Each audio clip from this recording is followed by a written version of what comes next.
আসসালামু আলাইকুম, সবাইকে প্রীতি ও শুভেচ্ছা। কোটা আন্দোলনের শুরু থেকেই আমরা বলে আসছিলাম সেটা কোটা আন্দোলন নয়, এটার পিছনে অন্য কুশলীরা আছেন, কিন্তু ঠিক অনুমান করা যাচ্ছিল না হু ওয়াজ বিহাইন্ড ইট। ইন জেনারেল যা বোঝা যাচ্ছিল সেটা আমেরিকা আছে, আইএসআই আছে, কিন্তু কিভাবে কি হচ্ছে, কিভাবে কেউ আওয়ামী লীগও বুঝতে পারে নাই। আমার মনে হয় বাংলাদেশের অধিকাংশই গোয়েন্দা সংস্থা বুঝতে পারে নাই, বা ওরা টাকা পেয়েছে, টাকা পেয়ে মুখ বন্ধ করেছে। যাই হোক, শেখ হাসিনার ক্ষমতা চলে যাওয়ার মাসখানেকের মধ্যেই স্টেট ডিপার্টমেন্টের কিছু ডকুমেন্ট লিক হয়ে যায়। কারণ আপনারা জানেন আজকালকার অনলাইনের যুগে উইকিপিডিয়া বা এদের কারণে অনেকগুলো সংস্থা আছে যারা এই গোপন তথ্যগুলো মার্কেটে ছেড়ে দেয়। আমরা যে লিখা ডকুমেন্ট থেকে দেখতে পেলাম যে কিভাবে আমেরিকান দুটো সংস্থা এনআরআই এন্ড আইআরআই কিভাবে কাজ করেছে, কিন্তু সেটা যেহেতু সেটা কপিরাইট ছিল সেগুলো প্রকাশ করা যাচ্ছিল না। কারণ লিক ডকুমেন্ট ওরা আপনি আপনাকে তারা ঝেলে দিতে পারে বাইডেন অ্যাডমিনিস্ট্রেশন, কারণ এগুলো সরকারি ডকুমেন্ট। তবে আমরা যারা এগুলো একটু ঘাটানোর পরে পুরো পরিষ্কারটাই আমাদের সামনে ছিল, কিভাবে ওরা কাকে দিয়ে কি করিয়েছে, কোথায় আসছে, যেটা বাংলাদেশের কোনো পত্রিকায় প্রকাশ করা সম্ভব হচ্ছিল না।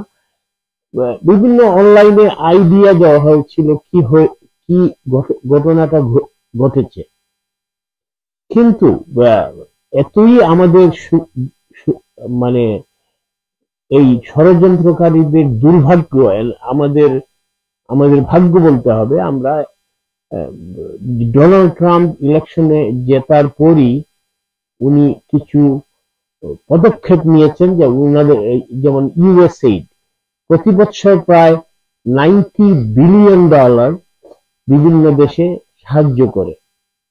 এগুলো লোন না, এইড। ইউএসএইড এর মাধ্যমে বাংলাদেশ প্রায় $600 মিলিয়ন পায়। এগুলা শিক্ষা, কৃষি, বিভিন্ন খাতে ওরা বন্যা বিভিন্ন দেয়।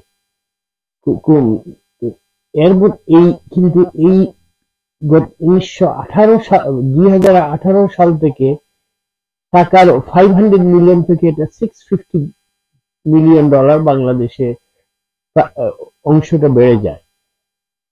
তো যখনই ডোনাল্ড ট্রাম্প এই ইউএস এই প্রোগ্রামটা বন্ধ করলেন, অটোমেটিক ভাবেই বাংলাদেশটা সামনে চলে আসলো। কারণ বাংলাদেশ তার গত কিছুদিনে প্রায় 150 থেকে 200 মিলিয়ন ডলার বেশি পায়।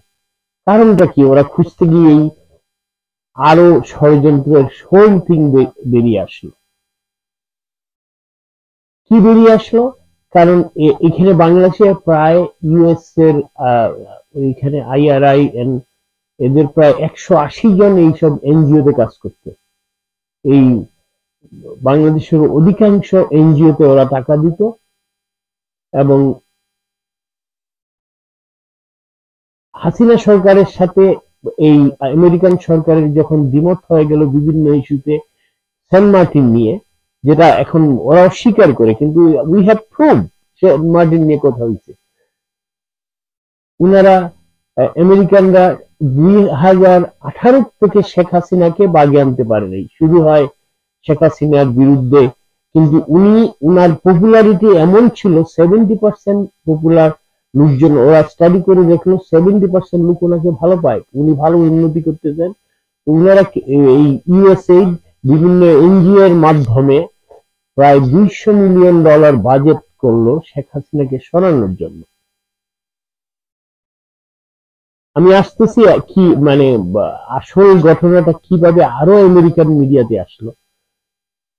ওরা প্রথমেই কিভাবে ইন করা যায়, ওরা মিউজিক গ্রুপ, র্যাপ গ্রুপ, আমি নাম দেখাচ্ছি কুরেগর, এবং র্যাপার কুক স্টুডিওতে একটা ছেলে, এদেরকে ফাইন্যান্স করে করলো বিভিন্ন মিউজিক মিউজিক বিভিন্ন তৃতীয় লিঙ্গের এইসব ডাইরেক্টলি এমপি হাসিনা না, ওদেরকে অন্যভাবে অ্যাড করলো, এবং প্রাইভেট ইউনিভার্সিটির ছাত্রগুলো, আপনারা এই আন্দোলনে দেখেছেন শত শত মেয়েরা, ওরা কিন্তু ওরা কোনো রাজনীতির সাথে জড়িত, ওদেরকে এমন ভাবে ম্যানিপুলেট করে টাকা পয়সা দিয়ে আন্দোলনে আনা হয়েছে। এখন ওদেরকে খুঁজে পাবেন না, এখন যান আপনি, কারণ টাকা নেই, ওরা আসবে না।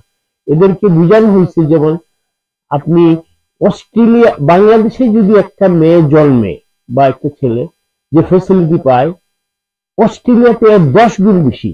ওরা বুঝতে পারে না বাংলাদেশের কি অবস্থা, এইভাবে ওদেরকে ব্রেইন ওয়াশ করে অর্গানাইজ করেছে। যাই হোক, এই যে প্রোগ্রামটা, এভরিথিং অন রেকর্ড, আমি এগুলো অনলাইনে দিতে পারতেছি না, কারণ এখন পর্যন্ত এগুলো কপিরাইট করা।